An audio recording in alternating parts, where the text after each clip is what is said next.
Nežinau, kiek tai kontroversiška tema, bet vakar per pietus darbę pagalvojau apie žmonės, kurie apšiai nieko nevalgo. Aš nekalbu apie tos atvejus, jeigu ten, pavyzdžiui, yra liga ar tiesiog neišgali nusipirkti, ne? Bet dabar kalbu apie tą atvejį, kai žmogus gali savo tai leisti ir jis gali pavalgyti, bet jis renkasi nevalgyti vien tam, kad pakudėti.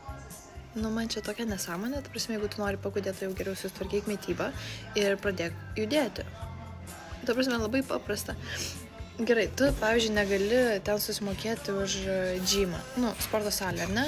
Negali eiti pilatesą, negali ten jogos. Tu visą tai gali namuose padaryti. Aišku, namų sąlygom, bet tu gali tai padaryti ir tu vis tiek judėsi. Tu gali vaikščioti.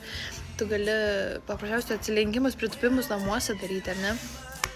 Bet tas, kad nevalgyti, nes aš noriu pakudėti ir būti savo graži, tai jau geriau pradėk sportuoti, būsi stipresnis ir susitvarkyk mitybą.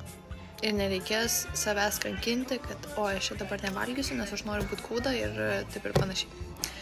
Tai va, linkiu sėkmės, parašykit, ką man.